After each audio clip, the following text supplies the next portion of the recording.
The spiritual bypass is just narcissism in a Lululemon shirt. You know that moment when someone hurts you, then says, "I'm sending love and light," and disappears? That's not healing, that's hiding. We're talking about the spiritual bypass, avoidance in yoga pants. It looks calm, sounds wise, and quietly ruins intimacy, accountability, and growth. Today, I'll map the bypass, show the avoidant and narcissistic mechanics under the hood, and give you practical tools to stop it. There's one quick test that exposes bypassing in under 30 seconds. Stay with me for that. Let's rip off the Lululemon label and look at the stitching, because integration isn't airy. It's contact, repair, and measurable change. What spiritual bypass actually is and isn't. Spiritual bypass is using spiritual ideas or practices to dodge discomfort, conflict, or responsibility. John Welwood named it in 1984, and it still hides in plain sight. The move is simple. Instead of feeling what's here or cleaning up what you broke, you reach for a concept. Everything happens for a reason. I'm above drama. That's your story. It's pain management with side effects. The side effects?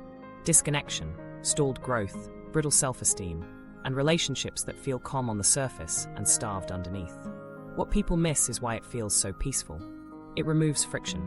Of course you feel serene when you step out of the arena and stop hearing feedback. Avoidance always lowers noise in the short term. But the bill comes later as resentment, loneliness, and a distorted self-image that can't survive honest mirrors. This clicked for me when I realized bypass is a trade. Short-term relief for long-term fragmentation. You get a moment of spiritual high, and you mortgage your capacity for intimacy and repair. Now, healthy spirituality is not the villain here. Healthy spirituality integrates. It increases honesty, expands your window for discomfort, and makes you more available for repair. It doesn't cancel consequences with compassion theater. It pairs compassion with accountability. It grounds you in your body and relationships instead of floating you above them. If your practice makes you more contactful, more able to say, "I messed up, here's what I'll do," that's integration. If it makes you untouchable, "I'm on a higher vibration, negativity can't reach me," that's avoidance. Let's get concrete. Core avoidance forms tend to cluster around 5 areas. Feelings, numbing anger and grief with mantras. Anger is low vibration, is a classic dodge. Needs, reframing basic needs as attachments to be transcended, so you never have to ask. Boundaries, labeling someone else's no as ego, so you can keep overstepping. Grief, insisting souls don't die to skip mourning. Repair, replacing accountability with rituals, sage, crystals, a long meditation, instead of a hard conversation. You'll see it across contexts. Meditation can become a sedative, hours of cushion time to avoid the 5-minute apology. Manifestation talk can become blame. You attracted this, used to absolve harm doers and shame the hurt. Non-dual language can become a hall pass. There's no self, so there's no problem whenever feedback knocks. High vibration only becomes a velvet rope that keeps out reality. None of these tools are inherently bad. It's the function that matters. Are you using them to face life or to dodge it? Here's a quick mental model. Bypass pulls you up and away. Integration moves you down and in. Up and away feels airy, certain, and morally clean. Down and in feels human. Shaky voice, sweaty palms, specific language about impact. Up and away uses absolutes. Always, never, pure, perfect. Down and in uses behavior. What happened, what it cost, what you'll change. The reason bypass is sticky is social. We reward the performance of calm. The Zen presentation earns likes, clients, dates, and a sense of superiority. You get status for floating above mess. But the hidden cost is steep. Empathy erodes because you're not practicing feeling. Intimacy dries up because partners can't find you. Reality warps because you keep selecting only evidence that flatters your identity. If you remember nothing else, remember this. Defenses are pain management strategies with side effects. Bypass is just a prettier pill. Let me show you the practical difference. Bypass language sounds like, "I'm choosing peace." Integration sounds like, "When I interrupted you, I dismissed your idea." That landed as disrespect. "I want to repair and propose we rotate speaking time in the next meeting." Bypass says, "I released you with love." Integration says, "I ended the relationship abruptly." That was avoidant. If you're open, I want to acknowledge the impact and return your things by Friday. A mini practice you can try right now. Take one bypass phrase and rewrite it into accountable language. That's your story becomes, I'm having a different experience. Here's what I did, and here's my commitment going forward. Low vibe becomes, I feel overwhelmed when we shout. I need a 5-minute break, and then I'll come back to finish this. Notice how the rewrite brings you into contact with your body, your behavior, and a concrete plan. Also, check your nervous system tells. Bypass often rides on dissociation that feels like calm. Numbness, floaty distance, tight jaw, breath held high in the chest. Real calm is connected. Warmth in the belly, fuller breath, room for sensation and emotion. You can't integrate what you refuse to feel, and you can't feel if you're constantly reaching for concepts to sedate yourself. A simple reset helps. Look around the room, name 5 colors, lengthen your exhale, then come back to the conversation with one specific sentence about impact. So, what isn't spiritual bypass? It isn't using spiritual practice as a resource to face difficulty. If a meditation helps you tolerate shame long enough to apologize, that's integration. If prayer grounds you so you can hold a boundary without cruelty, that's integration. If a teaching gives you language to ask for repair, that's integration. The line is simple. Does your spirituality increase contact, honesty, and capacity, or does it shrink them? Now here's where most people mess up, confusing calm with character. Calm can be an avoidant costume. Character shows up as repair. The psychology, avoidant and narcissistic defenses under the hood. Before we go deeper into language and relationships, you need the mechanics. Spiritual bypass isn't random. It's a stack of defenses doing their job a little too well. Think of defenses as the body's painkillers for the psyche. They reduce emotional pain quickly, but if you overuse them, you lose sensation and stop tending the wound. Let's name the common ones. Denial. This isn't a problem. Repression. Pushing feelings out of awareness. Rationalization. Dressing up avoidance as wisdom. Idealization. Putting yourself, a teacher, or a belief system on a pedestal so you don't have to see mess. Devaluation. Flipping to all bad, when reality disappoints the pedestal. Projection. Exporting what you can't face in yourself onto someone else. You're the angry one, while your jaw is locked. When spiritual language is layered on these, the defenses become harder to call out because they sound virtuous. Now, the narcissistic twist. Narcissistic defenses preserve an idealized self and deny limitation. That's why spiritual superiority feels so intoxicating. It supplies specialness. You become the awake one, the rule-exempt one, the feedback-proof one. The supply loop looks like this. Adopt lofty language, present calm, receive admiration. Use admiration as evidence you're right, and then use being right to ignore impact. Shame and fragility sit underneath. So the system keeps pumping self-importance to keep shame out of awareness. The moment someone offers honest feedback, watch for splitting. Either they become low vibe, or you become the persecuted saint. Here's the avoidant angle. If intimacy feels risky, because closeness once meant engulfment, criticism, or inconsistency, distance reads as safety. Spiritual frames offer beautiful, socially rewarded distance. Non-attachment, transcendence, equanimity. None of those are bad in themselves. The problem is function. If those frames consistently move you away from emotional contact and concrete repair, you're spiritualizing avoidance. You trade proximity for purity. You get to feel principled while you stay far. Why does this work so well? Because we socially reward the look of serenity. Calm tone, slow breath, a few quotes. People assume regulation equals maturity. But regulation without responsibility is just polished avoidance. The performance gets applause, which becomes narcissistic supply. That supply then fuels more avoidance, because admitting fault risks losing your special status. See the loop? Let me show you how idealization and devaluation drive bypass cycles. Early on, you idealize the teacher or the path. This community is pure truth. That ideal lets you outsource judgment. When reality intrudes, someone gets hurt, money goes missing. You face a choice. Integrate complexity or protect the ideal. Devaluation is the quick fix. They're jealous, they're not ready, they're stuck in ego. The split preserves specialness and keeps shame off your doorstep. Meanwhile, repair never happens. The thing most people miss is how rationalization glues the whole thing together. Rationalization is the voice that explains your avoidance as moral clarity. I'm choosing peace becomes a catch-all that covers stonewalling. Karma will handle it, covers not apologizing. I'm staying in my lane, covers abandoning a commitment. The reason this glue is strong, it's partly true. Peace matters. Karma, responsibility, and lanes all matter. But half-truths used to dodge contact become whole problems. If you remember nothing else about defenses, remember this. Every defense solved a real problem at the time it formed. Avoidance protected you from chaos. Grandiosity protected you from shame. Denial protected you from overwhelm. Respect the function, and then update the strategy. Adult relationships need flexibility, not totalistic shields. Okay, how do you spot this under the hood in real time? Watch for immunity from feedback. Give one specific, behavior-based note, and see what happens. Do they translate it into moral terms?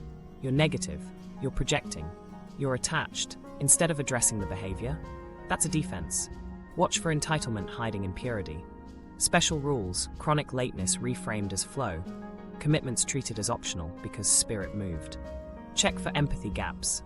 Can they reflect the other person's reality without diluting it with teachings? Here's a micro-story. A client kept saying, "I'm practicing non-attachment," whenever his partner asked for more responsiveness. He was calm, articulate, and absolutely absent. When we slowed it down, he could feel the spike of panic in his chest when she texted, "Can we talk?" That panic was the real driver. Non-attachment was the respectable mask on fight or flight. Once he named the panic and practiced a 2-sentence acknowledgement before taking a pause, the relationship stabilized. The teaching didn't need to go, the defense did. And now the empowering part.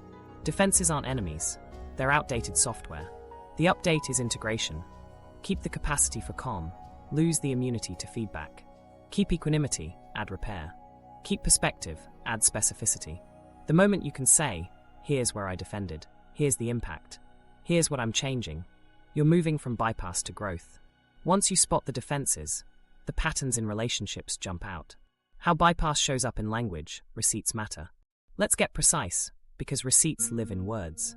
Bypassing hides in phrases that sound noble but dodge contact. You'll hear low vibe, "You attracted this, that's your story, I'm staying in my truth. I don't do conflict, I'm protecting my peace. I released you with love." The content looks spiritual. The function is distance without dialogue. Here's the thing most people miss. The problem isn't the phrase, it's what the phrase replaces. If "protecting my peace" replaces, "I need a 24-hour pause and I'll call you tomorrow at 5, that's avoidance. If "I'm staying in my truth" replaces, "I said I'd be there and I wasn't, I can see how that hurt," that's avoidance. Accountability uses concrete nouns and verbs. What happened? Who was affected? What changes next? The non-dual dodge is a favorite. There's no self, so there's no problem. Used in practice, it means, I don't have to repair because separation is an illusion. That's like saying gravity is an illusion while you're dropping someone's plate. In adult life, relative truth still runs the kitchen. Plates break, people bruise, and repairs matter. Absolute talk that erases relational impact is spiritualized denial. Another common performance is forgiveness as speedrun. "I forgive you, I'm at peace," lands like a gavel to end discussion, not a bridge to repair.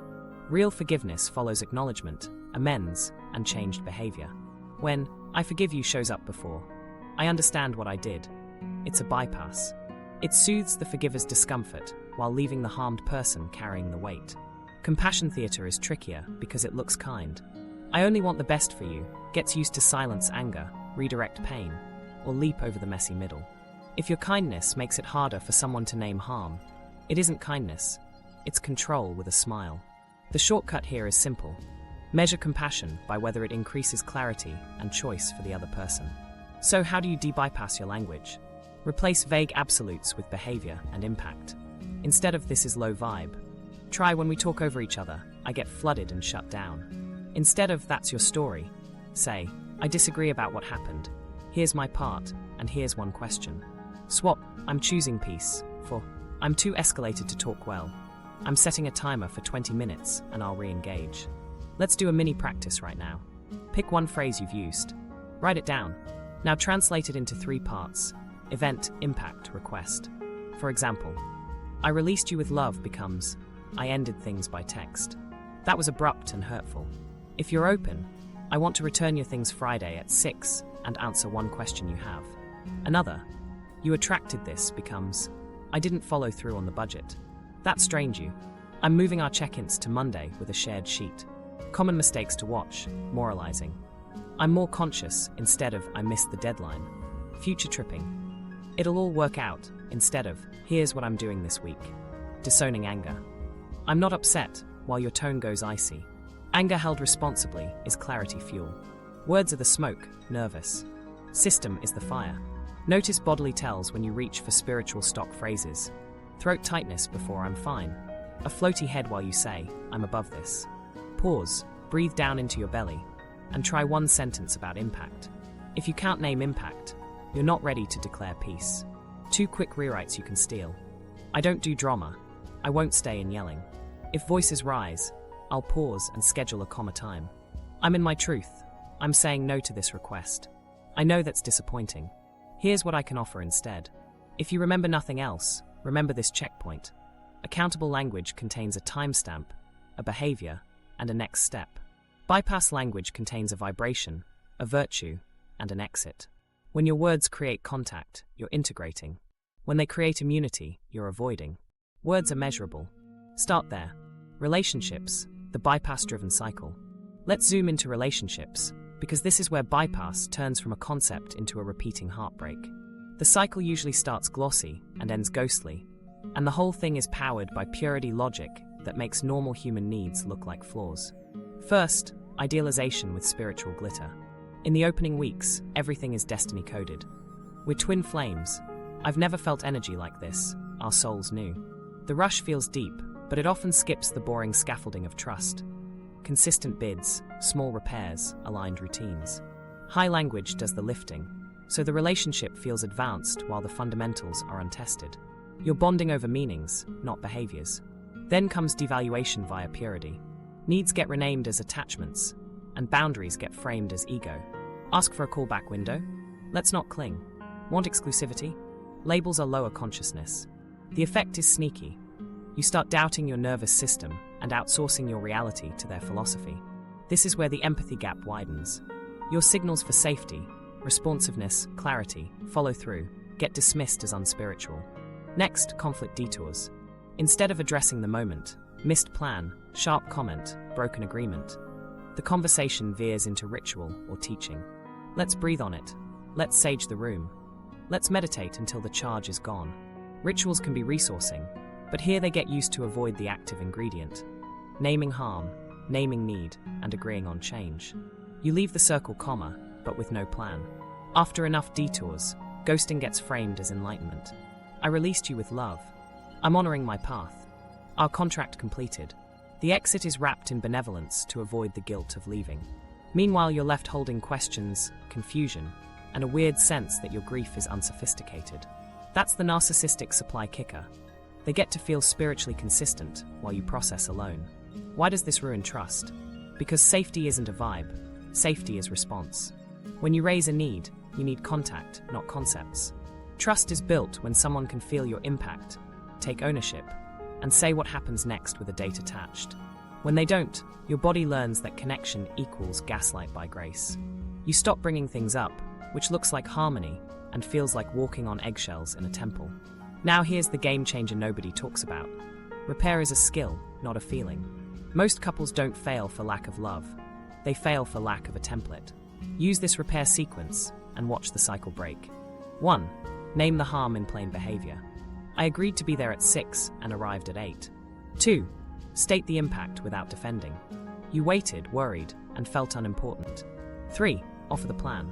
I'm putting our plans in my calendar with 2 alerts, and if I'm running late, I'll text before it's late. 4. Ask for a response. Is there anything I missed, or another repair you need? Now, how do you spot the difference between growth discomfort and bypass pain, so you don't overcorrect into constant confrontation? Growth discomfort has contact and direction. You feel stretched, but you know what you're trying to build together. There are check-ins, timestamps, and small wins that show up in daily life. Better mornings, fewer dropped balls, more laughter after conflict. Bypass pain isolates and confuses. You ask simple questions and get koans back. The outcomes stay chaotic while the words stay serene. Let me give you a quick composite story. A couple came in with a pattern. He'd disappear for days to find center, she'd spiral. Then they'd reconnect through long meditations and declarations of choosing love. No changes followed. We swapped the ritual for a boundary and a repair. He committed to a 24-hour maximum pause with one text. I'm flooded. I'll call at 5 tomorrow. She committed to not escalating in the pause. In 3 weeks, fights shortened, trust rose, and the meditation became a resource instead of a replacement. Same tools, different function. Common detours to watch. Telling someone their need is from childhood, and therefore invalid today. Past origins don't cancel present needs. Using I don't do conflict as a shield. Adults don't get to opt out of repair if they opt into intimacy. Treating chemistry as compatibility. Spark is great. Schedules and values are glue.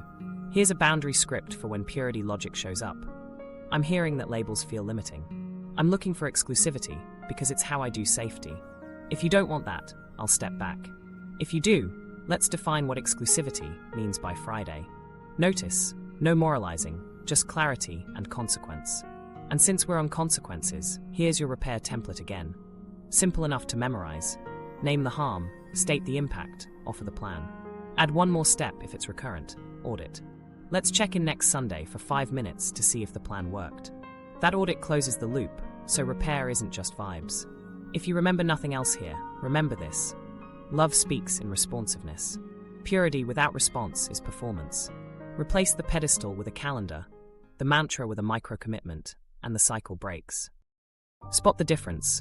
Growth work versus bypass, decision matrix. Let's make this practical. Growth work and bypass can look similar from 10 feet away. Calm voices, spiritual words, a pause before responding. The difference shows up in contact, feedback, and outcomes. Growth discomfort has purpose, feedback, and connection. Bypass pain isolates you, confuses you, and leaves no measurable change. Start with accountability. In growth, there's clear ownership tied to behavior. I missed the deadline. Here's the fix. In bypass, ownership dissolves into abstractions. The universe had other plans. If you can't identify one specific action you did and one action you'll take, you're drifting. Next, time horizon. Growth uses short feedback loops, experiments, check-ins, and dates on the calendar. Bypass uses timeless language, in divine timing, when it aligns, with no checkpoints. If there isn't a when, there usually isn't a then. Progress leaves timestamps. Body signals are another compass. Growth discomfort feels engaged, nervous but present, breath moving, sensation tolerable. Bypass pain feels floaty or numb, like you're watching your life from the ceiling. If you keep needing to dissociate to get through a conversation, you're not integrating, you're escaping. Impact on others is the tiebreaker. Growth increases other people's clarity and choice. They know what to expect from you next Tuesday. Bypass leaves others guessing, while you feel spiritually consistent. If your inner peace depends on someone else holding all the uncertainty, that's not peace, it's projection with incense. Here's the shortcut nobody teaches. Look for residue. Progress leaves residue in daily life. Smoother mornings, repaired agreements, new defaults under stress. Bypass leaves pristine ideas and chaotic outcomes. If the talk is harmonious but the week is messy, trust the week. Red flags to watch. Chronic harmony talk with repeated crises. Endless, holding space, without decisions. Boundaries that only ever flow one way, yours. Repair framed as low consciousness. A pause that never ends. Now a quick test I love. Strip the spiritual language. If you couldn't use any spiritual words, how would you explain what you're doing? Try it. I'm protecting my energy becomes, I'm not taking your calls. Does that still feel aligned? Or, I'm following flow becomes, I didn't prioritize you. If the plain version reveals a pattern you'd call flaky in anyone else, that's data. Let me show you exactly how to run a mini matrix in real time. Ask 4 questions. What did I do? 1 sentence, observable. No motives. What did it cost them? Name a feeling or consequence you can verify. What will I do next, and by when? Put a date. What's our audit? 1 micro check-in later. If you can't answer these without drifting into vibes, you're near bypass.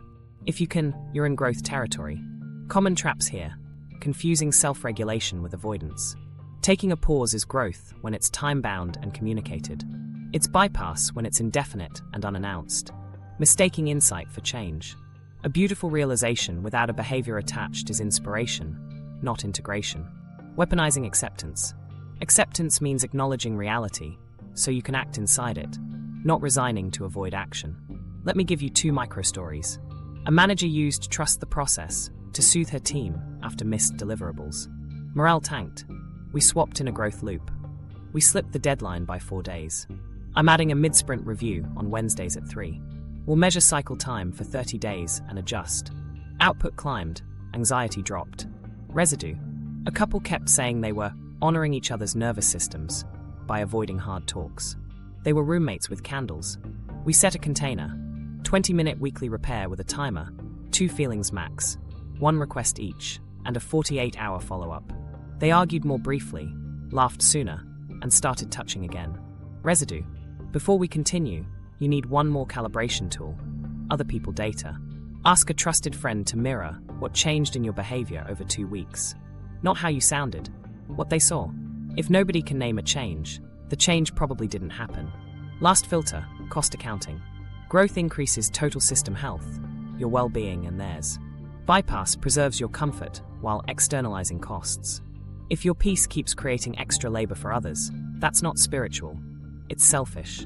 If you remember nothing else from this section, remember this line: growth work is traceable. You can point to it on a calendar, in a message, in a meeting, in a morning routine. Bypass is beautiful but untraceable. When in doubt, ask the weak what's true. The 3 disguises: purity, positivity, and transcendence. This next part separates beginners from pros, because these 3 disguises look virtuous from the outside and feel righteous on the inside. Purity, positivity, and transcendence each promise relief from mess. The cost is contact.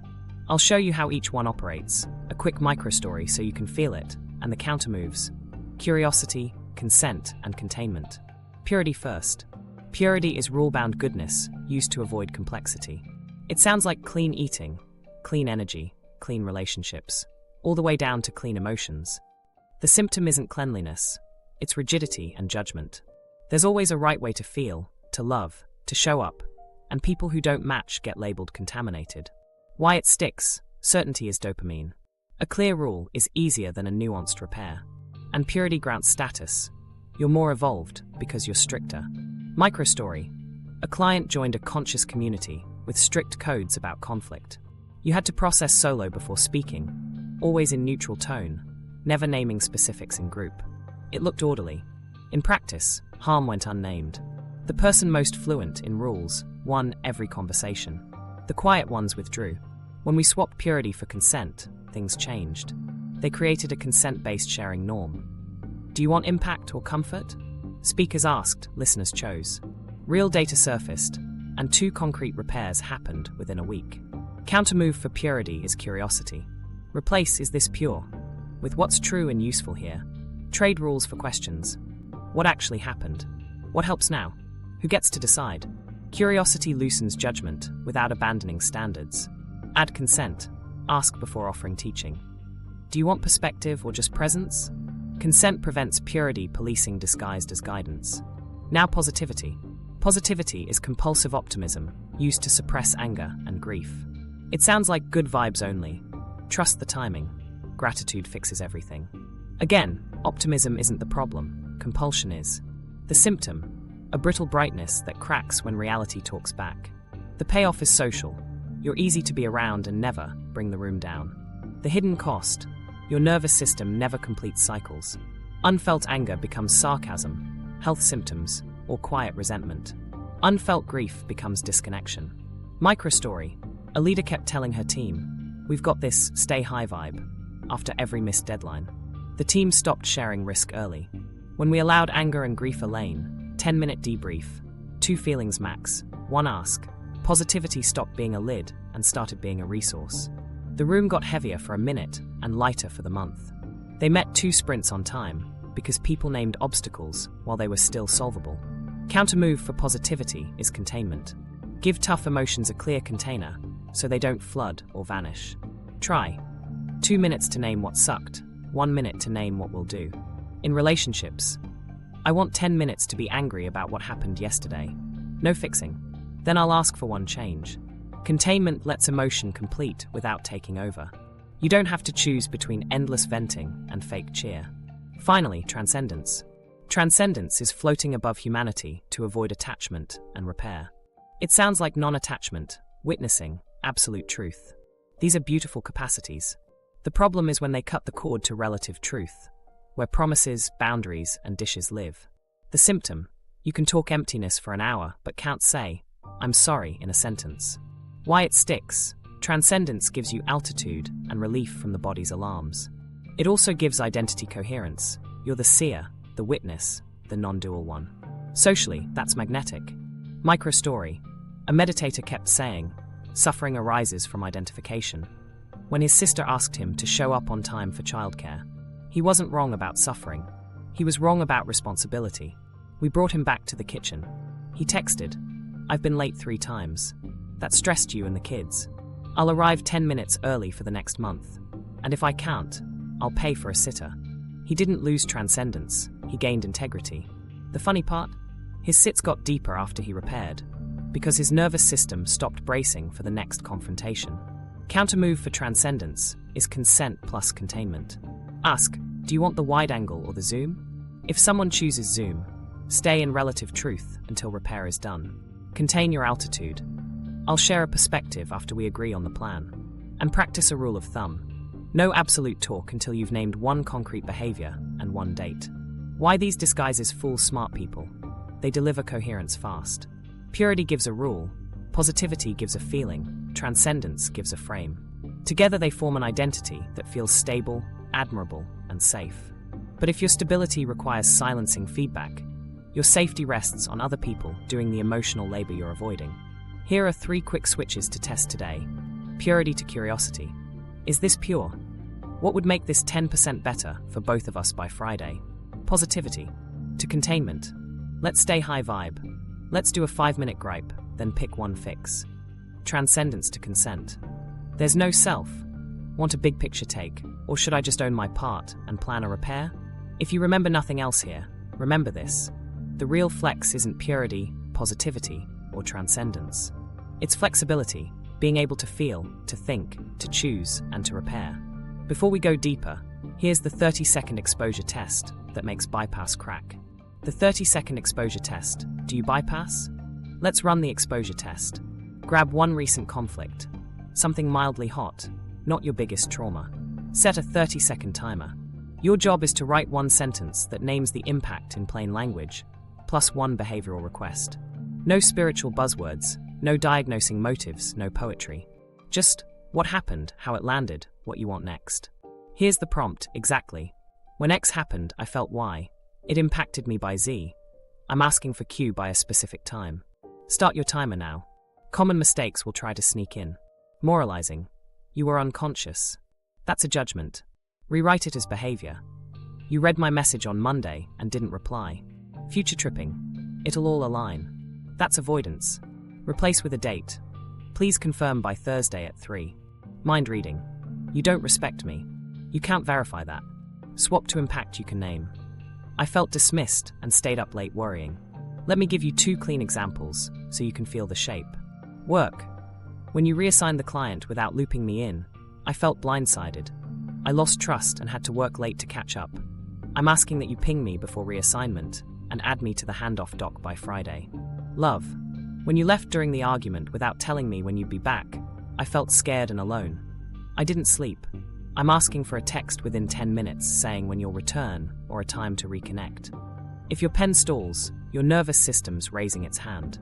That's data, not failure. Do a micro reset. Look at 3 corners of the room.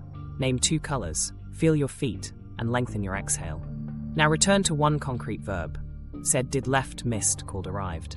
Build the sentence from verbs, not vibes. A quick win you can send today. Keep it under 2 sentences. When you cancelled an hour before dinner, I felt frustrated and scrambled childcare. Next time, please let me know by noon or I'll make other plans.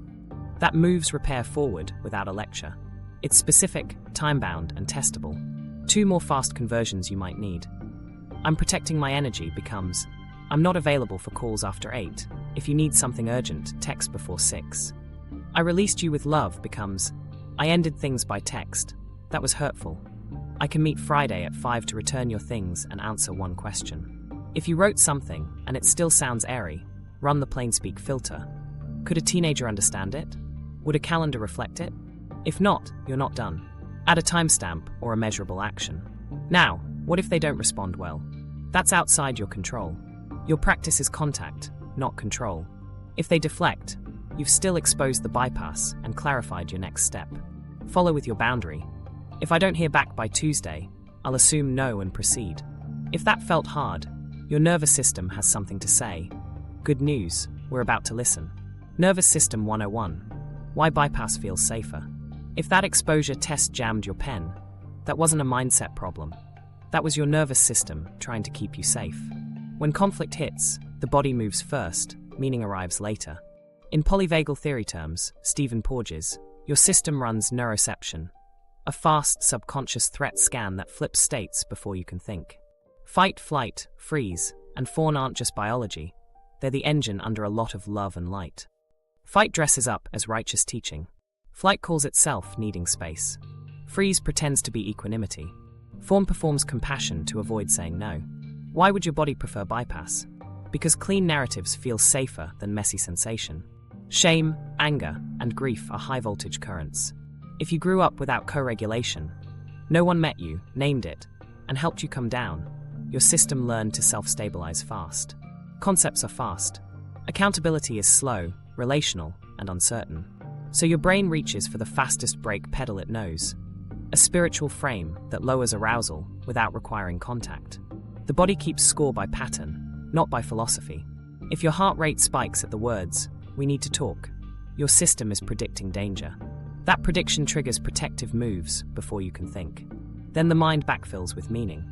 "I'm transcending drama" is often a post hoc story for "my chest is buzzing and I want out." This is why bypass can feel like relief. It actually is relief. Antonio Damasio would call this a somatic marker driving your choice. Useful for speed. Risky when it replaces contact. It's just the kind that prevents integration because you never metabolize the charge. Here are common somatic tells that get misread as maturity. Numbness that you call peace. A floaty, foggy headspace that you call witnessing. A tight jaw and held breath you call composure. Real regulation has contact. Breath that moves, warmth or weight in the belly. Sensation you can track without bracing. Voice tone that stays human. If you're not sure which you're in, check two signals. Can you feel your feet? And can you find one concrete sentence about impact? If not, you're probably in a protective state reaching for philosophy. Okay, so how do we help the body enough that repair becomes possible? Start small, start physical, and delay meaning. Use orienting.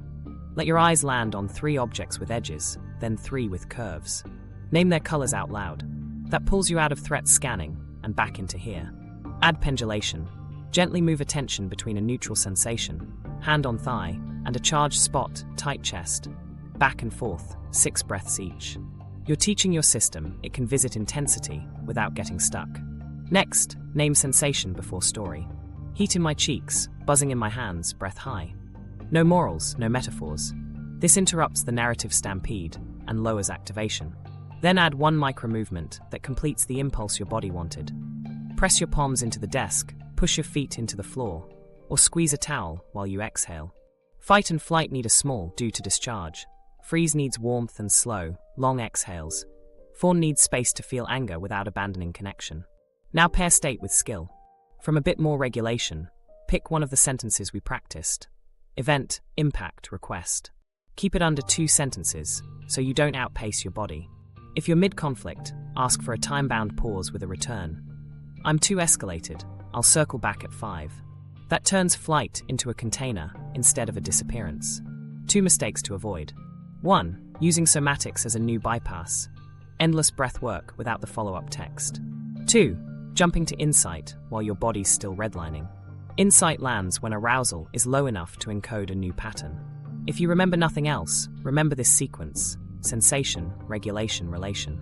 Feel it, downshift it, then speak it. Why this matters? You can't integrate what you can't feel.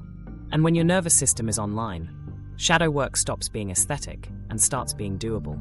Now we can actually find what you've been exiling and invite it back with action. Real shadow work, not aesthetic shadow work. Now that your nervous system is online, shadow work finally becomes practical instead of performative. Let's clean up the concept first. Shadow isn't evil. It's the drawer where you stuff traits, needs, memories, and impulses that didn't fit your persona. Yes, it holds envy, aggression, and greed. It also holds strengths you exiled to survive. Assertiveness, ambition, sensuality, joy. The thing most people miss is that your light gets shoved in there too. If you were punished for being bold, boldness lives in your shadow. In Part's language, this maps cleanly to internal family systems, Richard Schwartz protectors, exiles, and a core self that can relate to them with curiosity and leadership. Here's the simple map I use. Notice a trigger, locate the projection, retrieve the part, take action. Most people journal about steps 1 and 2 and call it a day. That's aesthetic shadow work, beautiful words, zero behavior change. Real shadow work ends with an external move that proves integration. Why this matters? When you disown a part, it doesn't evaporate. It operates from the basement, louder, less precise, and more likely to hijack relationships. Integrating it brings choice back online. You stop needing bypass because you can tolerate your own heat without pretending it's not there. What the process looks like. Step 1, recognize. Call out the trigger and the pattern. I got disproportionately angry when my colleague pushed back in the meeting. Step 2, relate. Instead of shaming, get curious about the part that showed up. There's a protector who equates disagreement with humiliation. Step 3, repair. Choose one external action that rewires the story. I'll circle back to my colleague, own the reaction, and ask for a redo. Let me show you exactly how. Notice trigger. Your partner says, "I don't like how you handled that," and your chest flashes hot. Locate projection. What are you seeing in them that's yours? Maybe you're reading them as controlling, when the truth is you fear being seen as incompetent. Retrieve part. The exiled incompetent gets compassion and context. Of course you're scared. In school, mistakes got mocked. Then take action. Text. I got defensive earlier. I want feedback and I'll take notes. Can we do 10 minutes after dinner? Common traps. 1. Journaling loops. Analyzing the shadow for hours without a single new behavior. 2. Venting as progress. Telling 3 friends how self-aware you are while nothing changes at home. 3. Spiritualizing the shadow. Calling everything a wound to avoid apologizing. The antidote is a 24-hour action rule. If you discover a pattern today, do one external repair by tomorrow. Send a message, set a boundary, schedule a conversation. Here's a micro-story. A client kept working on his anger, with breath work, but still snapped at his team. We ran the 3R loop. Recognize. I snap when deadlines slip. Relate. Meet the part that equates delays with danger. He grew up with chaos. Repair. He instituted a Wednesday check-in and practiced a one-sentence accountability when he flared. I'm heated, give me 10 minutes, then I'll rephrase. Output improved, snaps dropped. Not because he eliminated anger, but because he integrated it into a container that served the work. How to practice today. Pick one fresh trigger. Write one ownership statement that includes behavior and impact. I dismissed your idea in the meeting. That was disrespectful. Then choose one behavioral repair with a timestamp. I want to hear your proposal tomorrow at 2. I'll book the room. That's the difference between shadow theater and shadow integration. You can see it on a calendar. Another tool, the mirror move. Whatever trait you hate in someone, try stating it in first person with a small, safe dose. He's so arrogant becomes, I avoid advocating for myself. Then practice a tiny act of advocacy today. Ask for the rate you want, or say, I'll need that by Thursday. You're reclaiming a function, self-assertion, without copying the person you dislike. Watch out for shame floods. They're the fastest route back to bypass. If shame spikes, downshift first. 2 long exhales, feel your feet, name 3 neutral objects. Then return to the part with warmth. You protected me for years. I'm updating the job description. That tone keeps you from exiling the exiles all over again. A quick checklist to know you're doing real work. You can name a part without making it the whole you. You can describe its origin without excusing its impact. You can choose a microaction that honors your values. And someone else can feel the change, not just hear about it. Now you try. Pick one trigger from this week. Right, my part in this was, add one sentence of repair. What I'll do next is, then do it. That's shadow made real. Narcissistic patterns without the diagnosis wars. Let's stay clinical without turning this into a witch hunt. We're talking patterns, not labels. Narcissism lives on a spectrum, from everyday self-protective habits to entrenched personality organization. You don't need a diagnosis to spot the dynamics that wreck repair. You just need to watch for entitlement, empathy gaps, and exploitative framing. Here's why spectrum thinking matters. If you jump straight to narcissist, you'll either moralize or excuse. Both block change. When you see patterns instead, you can respond with limits, consequences, and clarity without playing armchair psychiatrist. Remember our rule: behavior over buzzwords. Hallmarks that matter in real life. 1. Entitlement. Special rules for me, flexible rules for you. It shows up as flow, used to excuse breaking agreements, and mission, used to skip basic courtesy. 2. Empathy gaps. Difficulty reflecting another person's reality without minimizing it.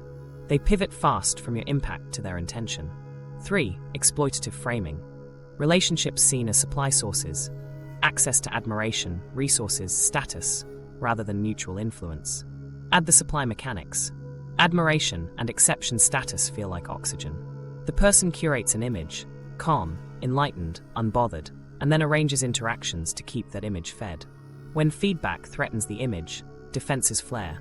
Idealization flips to devaluation. Curiosity collapses into certainty, and moral language arrives to dress the pivot. You're not ready, you're attached, you're negative. It sounds principled. It functions as protection. Now the spiritual rebrand. The same mechanics wear softer clothes. Special mission becomes the shield. Commitments are optional because spirit called. Ordinary boundaries become obstacles to destiny. Community roles become supply pipelines. Visibility, deference, access. Underneath, the structure is identical. Preserve the ideal self, keep shame out, maintain control of the frame. You don't need to pass motives to work with this. Test behavior with a boundary. The boundary response test is pure gold. Say no clearly, kindly, and watch what happens. Respectful negotiation? That's workable. Retaliation, smearing, or moralizing your no as low consciousness? That's the pattern. Escalation to principle is a tell. If you were truly conscious, you'd understand.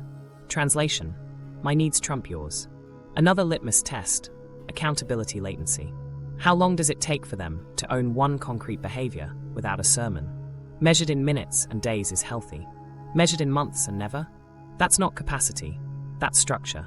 You'll burn out trying to extract repair from a system built to deflect it. Here's a micro contrast that helps in the moment.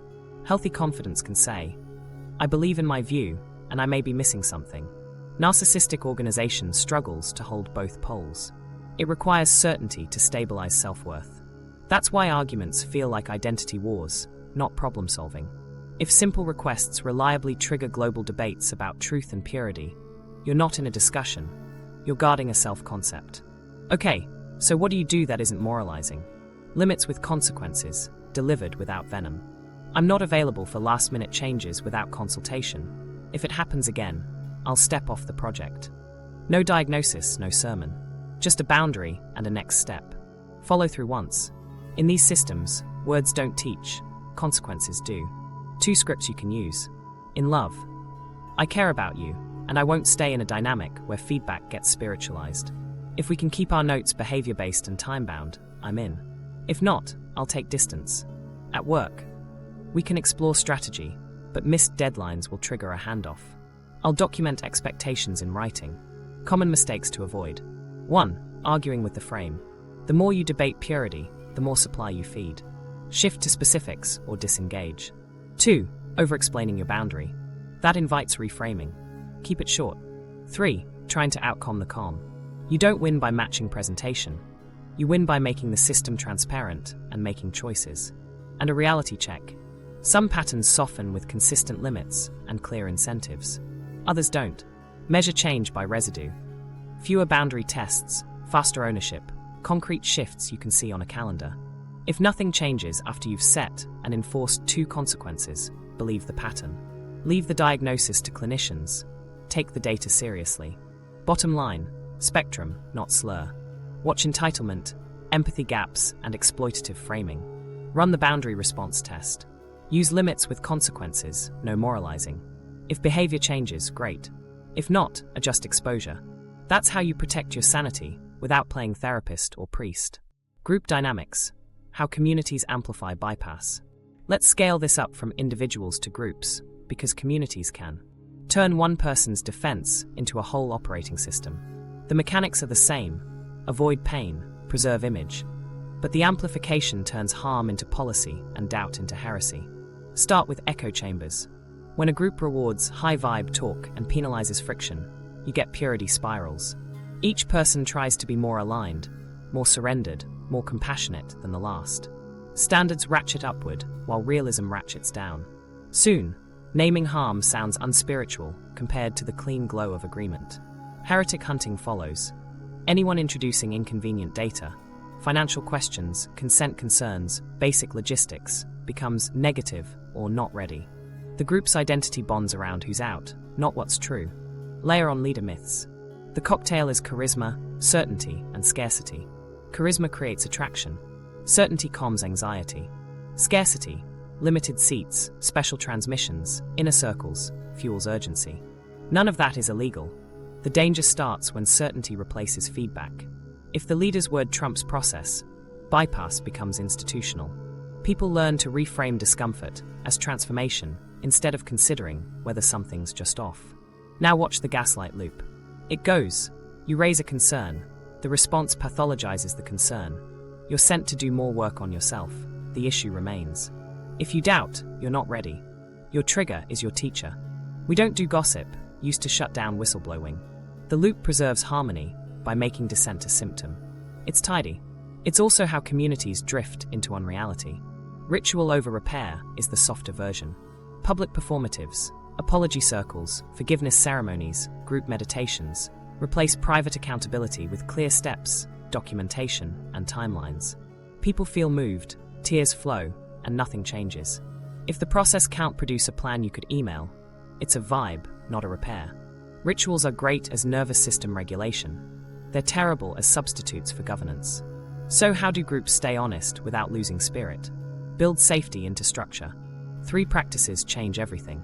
First, a grievance process that's independent of popularity. A clear path for raising concerns, with documented steps and protection from retaliation. Second, power transparency. Who decides money, hiring, and discipline? What terms? Where that's written. Third, independent oversight. A board, an ombudsperson, or an external advisor empowered to audit and intervene. If power is mystical, accountability won't survive. Personal exit criteria keep you from boiling slowly. Name 3 non-negotiables before you join or as you notice red flags.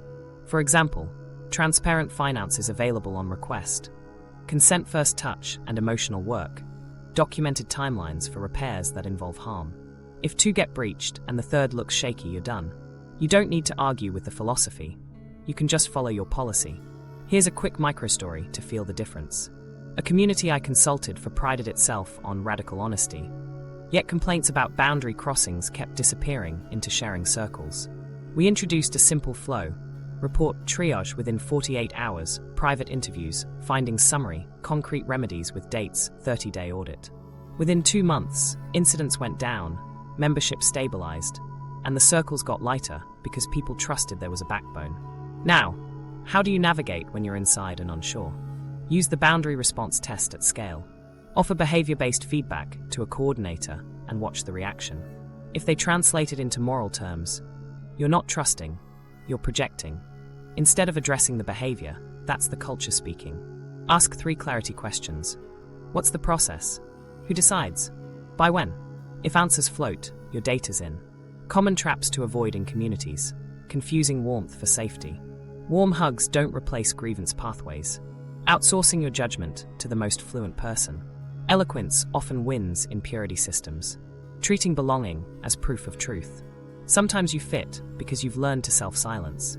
If you lead a space, here are fast countermoves. Publish a code of conduct with examples. Train facilitators to separate resourcing from resolution.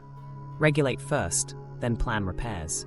Rotate power, term limits, shared facilitation, split roles for money and teaching. And normalize dissent. Create red team sessions where designated members critique decisions without repercussions. Curiosity beats purity when you reward it. Final check. Healthy communities make it easier to be accountable, not harder. You should feel more capable of naming impact, not more scared.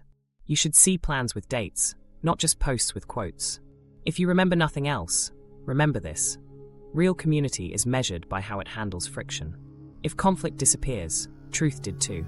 Playbooks, work, love, family. Let's translate all this into simple playbooks you can run this week, no incense required. We'll hit work, love, and family with scripts you can steal, metrics you can track, and mistakes to avoid so you don't turn these into new costumes. Work first. Replace vibes with visibility. Use a 3-part feedback framework with your team. Event, impact, next step. Example: we shipped 2 days late. Clients waited and support got swamped. I'm adding a mid-sprint review Wednesdays at 3. Then add a boundary script that stops purity talk from derailing delivery. Strategy debates are great. Deadlines are hard stops. If scope shifts after Thursday, it moves to next sprint. Now a KPI over vibes rule. 1 behavior metric per goal. Choose cycle time, handoff speed, or meeting count. Track for 30 days. If you lead, publish a simple repair protocol. Name harm, state impact, plan, audit. Put audit dates on the calendar. If you're not in charge, ask for the protocol in writing. What's our repair process when we miss? Who owns it? By when? 2 templates you can steal. Status update. Green, yellow, red, because. Next. 1 action by Friday. Repair note. I missed X. It cost Y. I'll do Z by Q date. If I slip, handoff triggers. Mistakes to avoid. Weaponizing frameworks as gotchas. Keeping score instead of improving flow. Performative apologies without audits. Measure residue. Fewer fire drills, fewer Slack pings after hours, shorter meetings. If those don't move, you changed language, not behavior. Love next. Make repair a rhythm, not a rescue. Run a weekly repair ritual. 20 minutes, timer on, 2 feelings max each, 1 request each, and a 48-hour follow-up. Start with impact, not intention. Then run rupture protocols for hot conflicts. Script it. I'm above a 6 out of 10. I'll take 30 minutes and text it. 30 with a time to re-engage. The other replies got it. If someone doesn't text, the standing plan triggers. We reconnect at 8 unless we both opt out. Use a resentment ledger, not to hoard grudges, but to convert them into requests. Once a week, each of you brings 1 item from the ledger and turns it into event impact request. When dishes sit overnight, I feel alone. Can we agree to a 10-minute tidy before bed Sunday to Thursday? Put it on the fridge for 30 days. 2 templates you can steal, repair opener. My part was X. I imagine the impact was Y. I'm proposing Z. How does that land? Boundary with care. I want closeness, and I won't discuss scheduling during work hours. Text, and I'll reply by 6. Mistakes to avoid. Using process to avoid affection. Chronic autopsies of tiny disagreements. Scoring who brings more repairs. Metrics. Time to repair under 24 hours. Number of open loops under 3. Number of laughs after conflict rising. And 1 intimacy KPI people skip. How often you proactively name appreciation. 3 specifics a day changes the climate. Family now. With family of origin and kids. The play is non-violent requests plus clear consequence menus. Start with the 4-part NVC frame in plain English. When X happens, I feel Y because I value Z. Would you be willing to queue by time T? Add a consequence menu for repeated lines crossed. If you comment on my body, I'll end the visit early. If it happens again next time, we'll switch to coffee shop meetups. For kids, use containment and choice. Name the behavior and the boundary, offer 2 acceptable options, and give a short timer. Markers stay on paper. You can color at the table or outside. Timers for 2 minutes. For teens and adult relatives, use consent first. Do you want advice, empathy, or a boundary? If they choose advice, give 1 suggestion. If they choose empathy, reflect and stop. If they choose boundary, offer yours cleanly. Templates you can steal. Parent/relative boundary. I'm glad to see you. I'm not discussing parenting choices today. If it comes up, I'll take a walk and come back in 15. Co-parenting repair. I criticized you in front of the kids. That undermined you. I'll apologize tonight and bring this up privately next time. Metrics for family. Number of boundary reminders before compliance drops. Duration of visits before escalation. Frequency of aftermath recoveries within 24 hours. Keep a 30-day tracker. Date, boundary used, outcome, follow-up. Adjust your consequence menu based on data, not guilt. 3 cross-context mistakes to avoid so you don't bypass with structure. Using scripts to punish instead of to clarify. Setting consequences you won't enforce. Hiding behind process to avoid naming your actual need. Last piece, calibrate with others. Ask for meta-feedback on your process itself. How is it to get my repair notes? Too robotic, too vague, or helpful? Invite 1 tweak. Then run a 30-day experiment and audit it together. Flexibility beats purity every time. Integration without losing compassion. Let's round this out without hardening into a robot. Integration means we get firm on behavior and soft on humanity, yours and theirs. Firm means we anchor in observable actions, timelines, and consequences. Soft means we remember nervous systems, histories, and limits. You don't have to choose between clarity and care. Actually, clarity is care. Start with a reframe. Boundaries aren't punishment, they're clarity about access. I'll leave if voices rise is a map, not a moral. Compassion doesn't cancel consequences. If it did, you'd keep teaching the wrong lesson. That impact is negotiable if the intention sounds spiritual. No, we can validate intention and still calibrate behavior. Here's the repair ladder I use when stakes rise. Step 1, acknowledge. Own concrete behavior and name the impact. I missed the meeting, you scrambled. Step 2, amends. Offer restitution proportionate to the harm. I'll cover the prep time you lost. Step 3, aligned action. State the new protocol with dates. I'm adding a 24-hour confirm. Step 4, audit. Put a check-in on the calendar. Let's review next Wednesday. If harm is ongoing, repeat the ladder. If it's chronic, add consequences to protect the container. If this repeats, we hand off responsibilities. Notice, still no moralizing. The thing most people miss here is calibration. Your plan might be solid on paper and still land wrong in a relationship. So ask for meta-feedback on your process. How was it to get that repair note? What was helpful? What was stiff? You're not asking them to grade your worth. You're sampling impact so you can fine-tune delivery without changing the boundary. Now, you might be thinking, won't this make me cold? Only if you treat structure as a shield. Integration looks like warmth inside limits. Open face, grounded voice, specific words. Try this blend. I care about this, and I'm ending the call now. We can try again at 4. The "and" is crucial. It holds connection while you take action. Let me show you exactly how compassion works alongside consequence. Suppose a friend repeatedly cancels last minute. Compassion. I get that your schedule is brutal, and I like you. Consequence. If you cancel within 2 hours again, I'll wait a month to reschedule. If they're in crisis, you can widen the window once, but state the exception. Compassion is a choice, not a loophole. In communities or teams, embed compassion in structure, so it doesn't depend on personalities. Offer resourcing before resolution. 2 minutes to regulate, then agenda. Create a cooling-off clause. Either party can call a 20-minute pause, must re-engage by a set time. That's compassion for bodies inside a system that still produces decisions. For yourself, use self-compassion as fuel for accountability, not a substitute. A compact formula helps. Of course I did X, old pattern. It makes sense. And I'm choosing Y next. The "of course" / and stops shame from flipping you into bypass while it propels change. Pair it with a micro-repair within 24 hours, so the kindness becomes kinetic. What about when you're on the receiving end and tempted to overcorrect? Keep your humanity in view. Ask for consent before depth. Do you have capacity for feedback now, or should we schedule? If they say no, set a new time. If they say yes, stick to behavior and impact. Then ask one connection question at the end. Anything you need from me to make this easier next time? Compassion isn't caving. It's caring about the conditions for change. 2 scripts you can steal. I'm not withdrawing love. I'm withdrawing access until we have a plan by Friday. I respect your process, and I need a decision by noon. Otherwise, I'll proceed without you. Watch these pitfalls. Confusing empathy with agreement, padding feedback so much the point disappears, and using compassion to avoid enforcing your own consequence. The fix is rhythm. Warmth, then clarity. Validation, then plan. Choice, then follow through. If you remember nothing else, be generous with understanding, strict with agreements, and quick with audits. That's how you stay human without slipping back into bypass. The 7-day anti-bypass protocol. Let's turn all of this into a 1-week reset you can actually finish. 7 days, 1 focus per day, under 20 minutes each.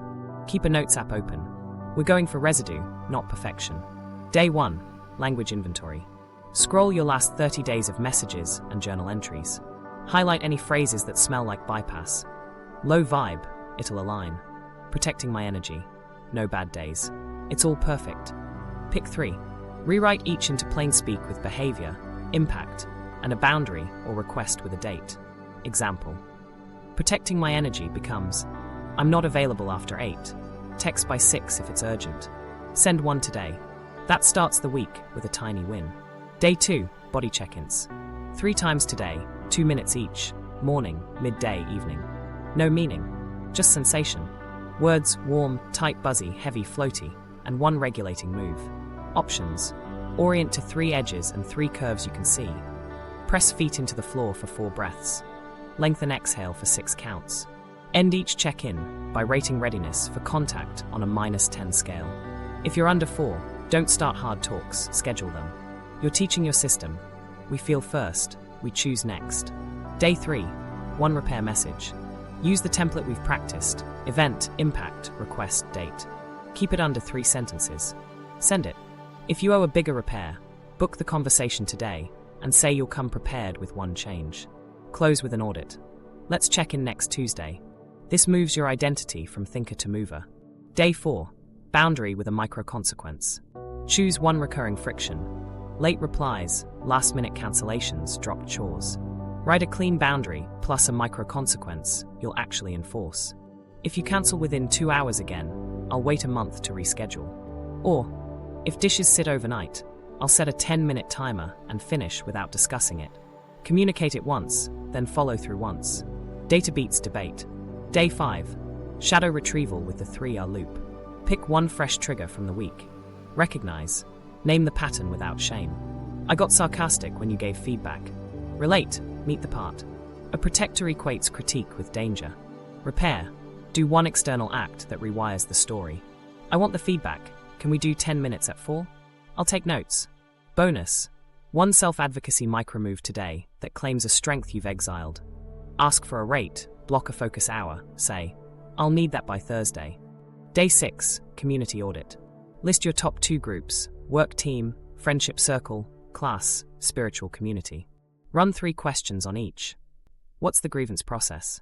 Who decides money, roles, corrections? By when do repairs happen? And where is that written? If answers float, reduce exposure. Skip 1 event, decline 1 ask, or request the process in writing. If you lead, publish a 1-page code of conduct with a repair ladder and dates. If you're unsure, set exit criteria. If finances aren't transparent by next month, I'm out. Day 7, measure residue and set 30-day follow-up. Open your notes and log the week's traceables. Did you send 1 repair? Did anyone confirm a plan with dates? Did a boundary get honored? Did your check-in scores trend up before tough conversations? Pick 2 metrics for the next month, max. Time to repair under 24 hours and 1 measurable change you want. Fewer last-minute cancels, a weekly tidy, mid-sprint review on Wednesdays. Put 2 audits on the calendar. 1 at day 14, 1 at day 30.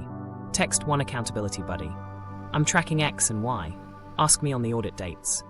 A few common mistakes to dodge this week. 1. Overbuilding the protocol into a new costume. Keep each day under 20 minutes. 2. Swapping insight for action on day 3 or 5. If you wrote it, send it. 3. Setting consequences you won't enforce on day 4. Go smaller and real. 4. Using day 2's somatics to avoid day 3's message. Regulate, then relate. 5. Turning day 6 into a crusade. You're gathering data and making choices, not saving a system. If your nervous system spikes at any step, borrow the container sentence. I'm at a 7. I'll circle back at 5 with a plan. That keeps you in contact without reenacting flight. And if someone calls you cold for using structure, offer warmth without surrender.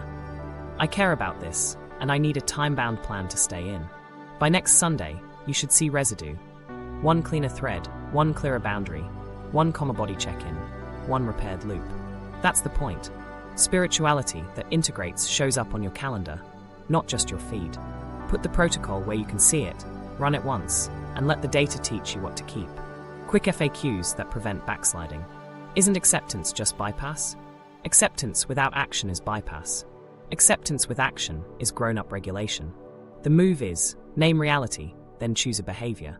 I accept we argued last night, and I'm booking 15 minutes at 6 to align on chores. Acceptance lowers reactivity, so you can act with precision. What about forgiveness? Doesn't that mean letting it go? Forgive after repair, not instead of it. Repair is event, impact, amends, plan, audit. Once there's a plan with dates and some residue of change, forgiveness actually lands. If there's no plan, forgiveness just shifts the cost onto you. Can spirituality help, or does it always enable bypass? It helps when it increases honesty, contact, and capacity. Use practices as resourcing, not resolution. Regulate first, then send the message. Meditation that ends in a calendar event is integration. Meditation that replaces the message is bypass. What if I relapse into old patterns? Expect it. Normalize, repair, recommit, review the metric. Send a quick accountability note. I ghosted for 2 days.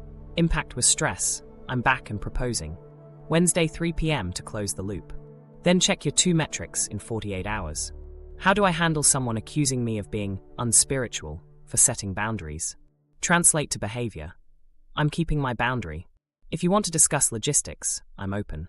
If you want me to drop it, I'm not. Don't argue philosophy. Hold the plan.